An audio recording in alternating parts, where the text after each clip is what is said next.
Vous êtes un ancien joueur de Raids of Legends qui revient sur le jeu? Vous êtes perdu par tout le nouveau contenu qu'il y a sur le jeu et vous ne savez pas quoi faire? Ou vous êtes un débutant qui est intéressé pour savoir quoi faire sur le jeu dans Raids of Legends? C'est ce qu'on va voir ensemble dans cette vidéo. Alors déjà, pour tous les anciens joueurs qui nous rejoignent maintenant, et du coup, bon retour parmi nous sur Raids of Legends. Si vous êtes là, vous vous souvenez sûrement de mon site alucard.fr qui date de 2019 sur la partie Raids of Legends. Donc vous avez sûrement vu mon site à l'époque, peut-être même mes streams pour ceux qui étaient vraiment actifs et qui étaient venus sur les streams. Et sinon, pour ceux qui étaient sur YouTube, malheureusement je n'étais pas sur YouTube à l'époque, mais depuis 2024, fin 2024, je suis sur YouTube. Donc n'hésitez pas à mettre un petit like et à vous abonner si c'est pas encore fait. Vous êtes 82% à ne pas être abonné en regardant mes vidéos et c'est vraiment dommage pour la suite de la chaîne puisque ça prend du temps et merci à ceux qui s'abonnent. Alors si vous reprenez le jeu depuis un petit moment, déjà normalement vous avez le relance qui est ici. Donc la relance, ça permet d'avoir de petits bonus, donc faites-le, c'est vraiment génial. Et ici, je vous laisse regarder la vidéo qui va s'afficher là, puisque le chemin de relance est une hyper bonne chose pour reprendre le jeu, puisqu'il y a un god tier parmi ces 3 champions. Je vous laisse deviner lequel en commentaire. Vous pouvez peut-être mettre le nom en commentaire, je mets ça, comme ça au moins il y a les 3. Sinon, je vous laisse regarder la vidéo, ça sera vraiment très intéressant. Pour ceux qui reprennent le jeu, c'est au bout de 3 semaines de jeu sans jouer que l'on voit le chemin de relance apparaître. Donc pour tous ceux qui reprennent le jeu depuis un petit moment, il y a énormément de nouveautés. Pour tout ce qui est arène, on a eu du coup l'arène d'équipe qui est sortie, puis l'arène en direct. Donc l'arène d'équipe, c'est du 3 teams de 4 contre du 3 teams de 4. Donc il faut 12 champions 6 étoiles. L'arène en direct, il faut minimum 5 champions 6 étoiles, puisque dans ces 5 champions, il y aura un bannissement, c'est que des combats encore de 4. C'est-à-dire que vous avez à chaque fois 4 champions par combat. Vous avez des récompenses supplémentaires. Ici, les récompenses à aller chercher, c'est le Dragstar pour l'arène d'équipe. Et pour l'arène en direct, vous pouvez avoir Quintus le triomphant. À la suite de la vidéo, je vous dirai qu'est-ce qu'il faut prioriser. Là, on va déjà voir tout ce qu'il y a de nouveau et les récompenses que ça donne. Pour ceux qui sont là, il y a les nouvelles factions en mode difficile qui sont sorties. Donc, il y a des vidéos complètes. Il y aura une playlist complète sur les guerres de factions difficiles pour savoir comment faire les 3 étoiles. Mais voilà, vous avez les guerres de factions difficiles qui est sorti, qui permet de débloquer Polara Cœur de Feu. Déjà, petit spoiler, ce champion-là, il sera fait pour ceux qui payent, puisque c'est très compliqué de pouvoir faire les crimes de faction en 3 étoiles de partout. Ça va demander du contenu ultra endgame. Et donc c'est pour ça que pour ceux qui veulent faire les guerres de faction, ici il faudra des bons champions. Qui dit bon champion dit open, qui dit open et avoir certains champions particuliers, dit sortir la carte bleue. Petit aparté de moins de 10 secondes, si vous achetez des packs sur RSL, regardez le tutoriel sur Aptoide dans la description. Vous allez gagner entre 10 et 35% de réduction grâce au cashback. Ça prend 5 minutes à installer, donc n'hésitez surtout pas. Pour les donjons, on a du coup le fort jumeau qui est sorti. Les forts jumeaux permettent d'avoir du coup des pièces d'âme mortelles, des essences d'âme immortelles et des essences d'âme éternelles. Ceci permet de faire l'éveil des champions. L'éveil des champions, c'est ce qui permet d'avoir par exemple ici, avant on avait les 6 étoiles roses et maintenant c'est d'avoir des étoiles rouges. Les étoiles rouges, ça permet d'avoir des grâces. Ces grâces-là donnent des bonus de PV, d'attaque, def, dégâts critiques, résistance, précision, vitesse. Et en plus ça donne des bonus. Par exemple ici, ça permet de renforcer l'aura de son équipe et ça permet du coup d'avoir plus 15% d'aura et de réduire l'aura de l'équipe adverse. Donc par exemple, si on a 6 étoiles, ça permet d'augmenter l'aura de 35%. Donc un aura qui va augmenter la vitesse de 30%, ça va permettre d'augmenter la vitesse de 40%. Et si vous avez du coup un aura en face qui augmente la vitesse de 30%, vous la réduisez de 6%. Pour avoir ces grâces, vous allez du coup pouvoir utiliser les pièces d'immortel pour acheter des pièces d'âme immortelles, ce qui va vous permettre par la suite de pouvoir ouvrir des éclats et d'avoir du coup des champions pour les éveils. Et là du coup vous allez pouvoir éveiller vos champions. Et les essences permettent d'acheter directement des âmes dans le marchand d'âmes. Ici on n'a pas eu de modification à part un nouveau donjon qui ouvre à peu près tous les 2-3 mois. Il y a des nouveaux donjons avec certains artefacts qui sortent, mais un gros changement qu'il y a eu aussi, c'est les donjons en mode difficile. Les donjons en mode difficile, ça permet d'avoir des récompenses mythiques. Donc les mythiques, c'est à dire que vous allez avoir des artefacts en mythique. Donc les artefacts mythiques, ça permet d'avoir directement un bonus d'améliorer. Donc par exemple le légendaire il débloque 4 bonus, et là avec le mythique on a un bonus qui est amélioré. Donc là c'est comme si on avait un plus 1 sur le côté. Donc c'est exactement si on avait ici un 1 ici, et en fait là le PV ici c'est comme si on avait un 1 juste à côté. Donc ça permet d'avoir des artefacts qui ont à peu près une stat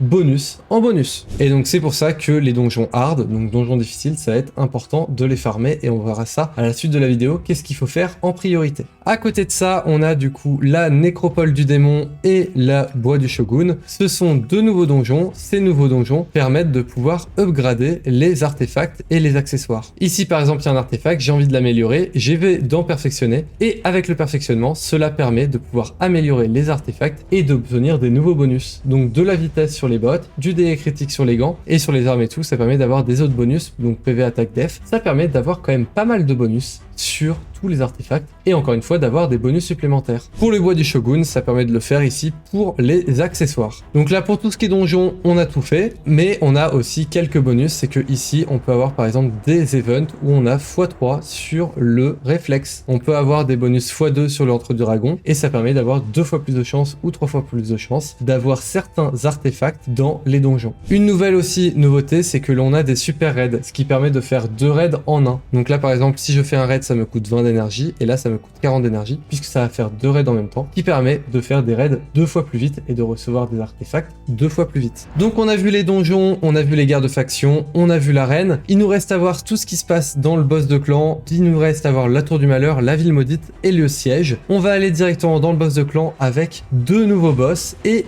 une modification dans le Seigneur Démon. La modification dans le Seigneur Démon, c'est que maintenant quand on a terminé une clé en automatique qui fait le maximum de dégâts, donc là par exemple sur les LM, si on arrive à faire en une seule clé plus de 70 millions de dégâts, on va pouvoir lancer les clés en automatique. Et du coup, en un clic, on fait tous les dégâts et ça permet de faire les combats en juste 10 secondes au lieu de passer 15 à 20 minutes sur le boss. Ça, c'est vraiment ultra intéressant. La deuxième chose, c'est l'hydre. Donc l'hydre, chaque semaine, vous allez avoir 3 clés et l'hydre, ça va permettre de pouvoir faire des combats et d'avoir des nouveaux artefacts. Ça vous permet du coup d'avoir des artefacts différents jusqu'au mythique. Ça vous permet d'avoir aussi des pierres d'âme immortelle. Ça vous permet d'avoir de l'or de clan. On va voir aussi par la suite ce que c'est que cette nouveauté là. Et on va aussi avoir des fragments de Mithrala. Les fragments de Mithrala, c'est un légendaire qui est ultra important et qui est très important pour ceux qui sont débutants. Si on a des débutants actuels sur le jeu qui débutent, Mithrala est quelque chose d'ultra important, donc n'hésitez pas à regarder pour avoir Mithrala. Ça va être le premier légendaire gratuit que vous allez pouvoir obtenir dans le jeu, c'est Mithrala. Et enfin, le dernier boss qui est sorti, c'est la chimère. Donc la chimère qui permet d'avoir un mythique, donc le mythique c'est Ambris l'anomalie, qui permet aussi d'avoir ici des pierres d'étoiles, qui permet d'avoir de la masse oculaire et qui permet d'avoir du basalte de rang. Il y a aussi du coup des joyaux et tout ça, ça permet d'améliorer des nouveaux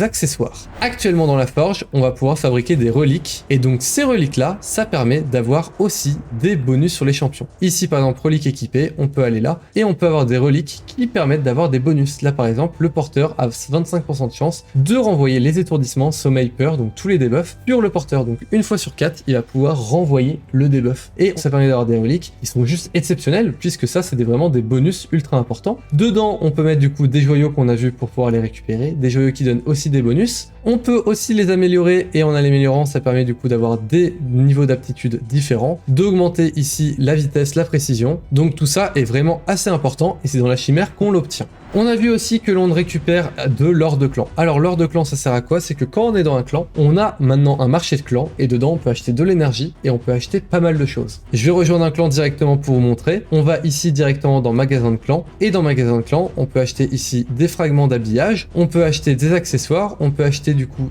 des champions de fragments pour avoir Yakarl qui est un légendaire néant, on peut acheter des basaltes et tout ça ça va dépendre de votre niveau de clan. Vous avez énormément d'objets différents que vous pouvez acheter, vous pouvez par exemple avoir Yannick aussi. Vous pouvez avoir des minerais de chaos légendaires qui permet de pouvoir reformer tous les artefacts. Reformer les artefacts, c'est-à-dire que si un artefact ne vous convient pas, vous pouvez le refaire à zéro. Si vous voulez une vidéo sur comment l'utiliser et à quel moment l'utiliser, n'hésitez pas à me le dire en commentaire. Je ferai une vidéo pour vous dire à quel moment les utiliser parce que c'est des objets qui sont assez rares et il faut savoir bien les utiliser. Donc n'hésitez pas à me dire si une vidéo vous intéresse. Et donc tout ça, c'est du bonus. On peut en récupérer dans pas mal d'endroits. Tout ça, on peut les récupérer avec les quêtes. On peut les récupérer dans les CVC, on peut les récupérer dans l'hydre, on peut les récupérer dans la chimère. Donc ça fait quand même beaucoup d'endroits pour récupérer de l'or de clan et moi je vous conseille de l'utiliser et avoir du coup de l'énergie qui vous permet d'avoir plus d'artefacts et tout. Donc il nous reste aussi à voir la tour du malheur, la ville maudite et le siège, mais avant de voir ces 3 endroits là, on va voir les modifications qu'il y a eu ici. Ici par exemple dans le marché, on a eu pas mal de nouvelles choses, ça a été un petit peu amélioré, par exemple on peut enfin avoir des bons artefacts vitesse 6 étoiles ou 5 étoiles. Donc voilà, par exemple ici un casque légendaire ici en 5 étoiles. Attention à pas acheter des trucs qui sont inutiles. Si vous voulez une vidéo sur quoi acheter dans le marché, n'hésitez pas à me le dire en commentaire. Ici, on l'a déjà vu avec ça, l'arène 3v3. Les négociants de jetons, on va le voir directement avec le ring de gardien. Et si on l'avait déjà vu pour acheter d'ici des gemmes pour avoir des pierres d'âme immortelles.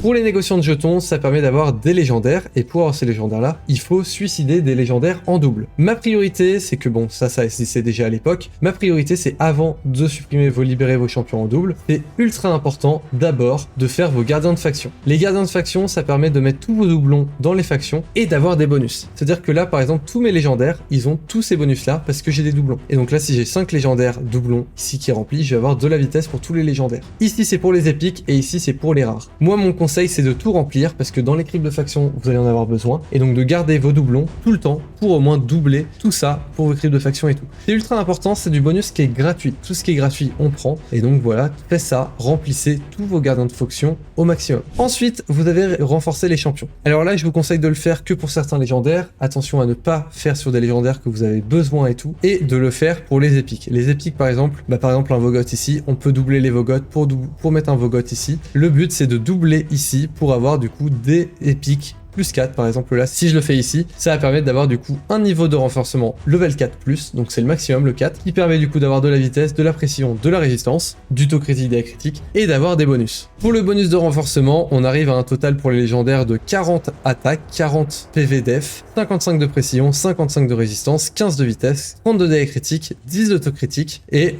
pour les épiques, c'est 40 PV attaque def, 40 de précision, 40 de résistance, 10 de vitesse, 15 de dégâts critiques et 5 de taux critique. Ça, c'est ultra important pour ceux qui veulent faire du PVP, c'est quelque chose qui est ultra génial. Le souci, c'est que ça demande de l'argent, donc ça, c'est que pour ceux qui mettent de l'argent dans Raid Shadow Legends. Et attention à ne pas mettre des champions qui sont utiles en doublon. Par exemple, si vous avez des Lilitu, je vous conseille pas de faire une Lilitu plus 1, mais d'attendre d'avoir plein de Lilitu pour faire une Lilitu plus 4 et de garder aussi une Lilitu plus 1. Ce niveau de renforcement pour les légendaires, c'est vraiment pour les Kraken, c'est pour ceux qui mettent beaucoup d'argent. Et ici, les épiques, c'est pour un petit peu tout le monde, pour mettre sur les meilleurs épiques. Moi, je le fais sur Prophétesse, il n'y a aucun souci. Le but, c'est de booster les meilleurs épiques. Si vous voulez une vidéo complète là-dessus, n'hésitez pas. Et pour ceux qui veulent le faire ici, si vous le faites, c'est que vous mettez beaucoup d'argent dans le jeu. Et donc ça, vous êtes un Kraken. Et ben moi, clairement, ce que je vous conseille, c'est d'installer Aptoide comme je vous l'ai expliqué avant. Parce que les Kraken, eux, ont jusqu'à 35% de réduction. Et donc vous allez payer vos packs 35% moins cher. C'est juste énorme. Et donc si vous l'avez compris, le négociant de jetons, moi, je ne vous le conseille pas. Ne le faites pas. Une nouveauté aussi qu'il y a, c'est la forge. Donc la forge, ça permet de créer des artefacts. C'est quelque chose qui est ultra génial. La forge, ça permet par exemple de créer un artefact perception. L'artefact perception, ça permet de gagner 40 de précision et 5 de vitesse pour 2 artefacts. C'est God tier en début de jeu. Si vous êtes au début de jeu, moi, c'est ce que je vous conseille de faire, c'est de créer des artefacts perception. C'est ultra important. Donc là, le but, c'est de garder un maximum de ressources pour avoir du coup des meilleurs artefacts. Dedans, vous pouvez mettre des bonus de rang, vous pouvez mettre des bonus de rareté. Vous pouvez choisir du coup ce que vous voulez. Si par exemple, vous voulez plus une arme, et si en sous-stat, vous voulez avoir de la vitesse, et bien là, ça vous permet de créer des artefacts qui ont plus de chances d'avoir du coup de la vitesse dedans. Vous avez énormément de ressources, des ressources que vous allez pouvoir farmer dans les cryptes de faction, des ressources que vous allez pouvoir farmer dans la Doom Tower qu'on va voir à la suite, et vous allez aussi avoir des artefacts en faisant les événements. Pour créer tous ces artefacts, vous allez avoir besoin ici de magicaciers. Les magicaciers se font dans l'arène classique. Donc l'arène classique, il faudra faire tous vos combats en arène classique. Une nouveauté aussi, c'est les programmes de points Plarium. J'ai fait une vidéo dessus sur le programme de points Plarium. C'est une arnaque. Il faut mieux passer par Aptoide parce que c'est clairement une arnaque. Ça vous fait dépenser plusieurs milliers d'euros pour avoir des choses que vous n'avez pas besoin. Maintenant, passons à la Tour du Malheur. Pour ceux qui sont vraiment anciens et qui n'ont pas rejoué, la Tour du Malheur, c'est des ressources gratuites. Vous allez pouvoir faire 10 combats par jour et le but, c'est de monter le plus haut possible dans la Tour du Malheur. Vous avez énormément de ressources à avoir. On va voir par la suite si c'est une priorité ou pas. Mais la Tour du Malheur, tant que vous pouvez la faire, faites-la. Comme ça fait pas mal de petites ressources gratuites. Vous avez une difficulté normale et une difficulté difficile. Vous avez 3 rotations différentes avec plusieurs boss différents. Sur la chaîne YouTube, vous allez avoir les différents boss pour avancer dans la Doom Tower. Donc n'hésitez pas à vous abonner et à regarder les autres vidéos sur la chaîne. C'est assez important. Enfin, il y a la ville maudite qui est là avec du coup 2 difficultés. J'ai fait une vidéo complète sur la ville maudite. Donc je vous laisse regarder du coup la vidéo sur la ville maudite. La miniature s'affiche ici et vous allez pouvoir la regarder sur la chaîne YouTube. Donc n'hésitez pas à regarder cette vidéo là par la suite si vous êtes intéressé par la ville maudite. Et enfin, on arrive au siège. Le siège, c'est un nouveau truc pour les clans. Toutes les 2 semaines, vous allez vous battre contre un autre clan. Le but, c'est de mettre des défenses sur les différents bastions et tout. Et quand c'est le début, vous allez devoir attaquer le bastion en face. Le but, c'est de détruire le bastion en face, de faire le plus de dégâts. Et celui qui gagne, c'est celui qui fait le plus de dégâts à l'autre bastion ennemi. C'est clairement du PVP, vous avez plein de petites choses aussi en bonus dessus. Je vais sûrement faire une vidéo complète dessus, si la vidéo n'est pas disponible, n'hésitez pas à la remettre, à la demander en commentaire de cette vidéo ou d'une autre vidéo en disant voilà j'aimerais une vidéo sur le siège pour comprendre et moi je fais une vidéo quand je verrai quand même pas mal de commentaires dessus, donc à peu près 3-4 commentaires, je le fais déjà donc n'hésitez pas à demander. Il y a aussi les clans versus clans qui est du coup des combats de clans et le but c'est de pouvoir du coup faire des points et celui qui a le plus de points va récupérer des récompenses. J'ai une vidéo complète complète aussi pourquoi je ne vous recommande pas de faire les clans versus clans, n'hésitez pas à regarder cette vidéo là aussi après cette vidéo. Vous voyez, vous avez énormément de vidéos à regarder sur la chaîne, donc moi clairement ce que je vous conseille c'est de regarder la playlist, et en fait la playlist vous allez regarder, vous allez peut-être lancer les vidéos. Le but c'est de cliquer sur les vidéos qui vous intéressent et de les regarder en entier.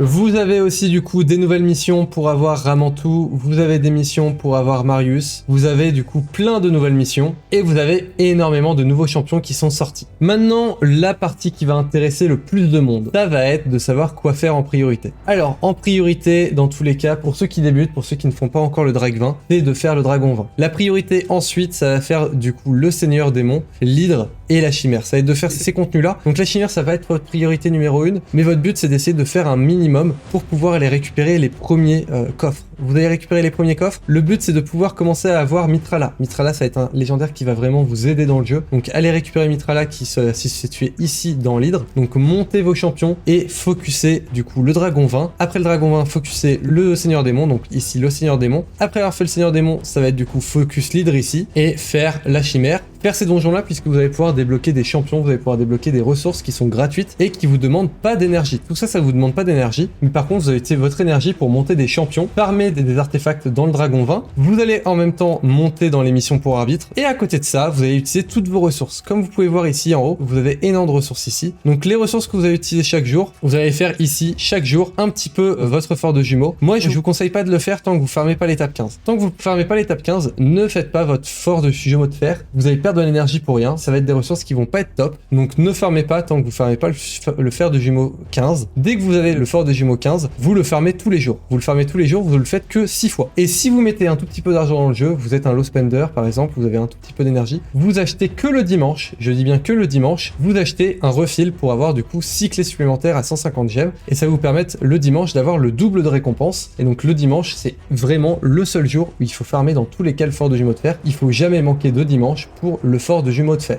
Ensuite, il faut farmer vos missions d'arbitre, il faut faire vos donjons 20 minimum, farmer les donjons 20 et si vous faites pas vos donjons 20, c'est que vous faites vos donjons 25 et ensuite d'aller monter ici dans les donjons hard. Le mieux c'est de faire le hard 10 à chaque fois. Donc soit vous faites votre donjon 20, puis vous faites le donjon 25 si vous pouvez et ensuite c'est de faire les donjons hard 10. Une fois que vous avez vraiment focus tous vos donjons hard et tout, vous allez pouvoir farmer un petit peu la nécropole du démon et le bois du Shogun spectral. Ça demande certains champions mais ça vous allez pouvoir les farmer pour améliorer vos artefacts. Ça c'est du bonus, c'est à peu près du endgame. À côté de ça, ce que vous allez devoir faire c'est vos gardes de faction, toujours faire vos gardes de faction en normal tous les jours. Quand vous avez du coup fini d'avoir Mitrala, vous avez fini d'avoir arbitre, ça va être votre mission, ça va être de faire les cryptes de faction pour aller chercher votre petite Lydia. J'ai une vidéo complète sur comment se fait Lydia, comment l'utiliser, donc n'hésitez pas à la regarder. À côté de ça, vous allez devoir faire tous les jours vos tours du malheur. Vous allez la faire jusqu'à ce que vous bloquez. Si vous bloquez, ne montez pas des champions pour la tour du malheur. La tour du malheur, ce n'est pas une priorité. Vous allez la monter que si vous allez monter des champions qui vont être utiles pour l'hydre, pour la chimère et pour les autres donjons. Et tant mieux si ça vous aide pour la tour du malheur, mais ne vous concentrez pas sur la tour du malheur. Ce n'est pas la priorité. La tour du malheur peut être fait en même temps que les gardes de faction. Ça veut dire que si vous bloquez sur certaines gardes de faction, et ben en fait vous allez voir, ok, je suis bloqué en garde de faction, je suis bloqué dans la tour du malheur, bah en fait est-ce qu'il y a un champion que je peux monter dans la tour du malheur qui va aussi me débloquer dans la crypte de faction? C'est comme ça qu'il faut calculer. C'est que il faut vous dire, ok, quel champion que dans la tour du malheur va me débloquer, mais qui peut aussi m'être utile dans la garde de faction. C'est vraiment comme ça qu'il faut réfléchir, c'est ultra important. Pour la ville maudite, c'est pareil, je vous laisse regarder la vidéo complète sur la ville maudite, mais c'est à peu près pareil, il faut se dire, ok, quel champion que je vais pouvoir monter pour la guerre de faction et pour la Doom Tower, que j'ai aussi pour utiliser pour la ville maudite, vous pouvez aussi faire ça, mais la ville maudite, c'est encore moins la priorité comparée à la Doom Tower. Et le siège, c'est pas du tout une priorité pour vous. Donc voilà, j'espère que cette vidéo vous aura utile sur quoi faire et comment reprendre Ratio Legends. En tout cas, bon retour parmi nous, vraiment n'hésitez pas à vous abonner, ça me soutient gratuitement, merci à tous ceux qui s'abonnent, et puis on se retrouve pour d'autres vidéos sur la chaîne sur du Ratio Legends. Allez, ciao tout le monde et bon retour parmi nous.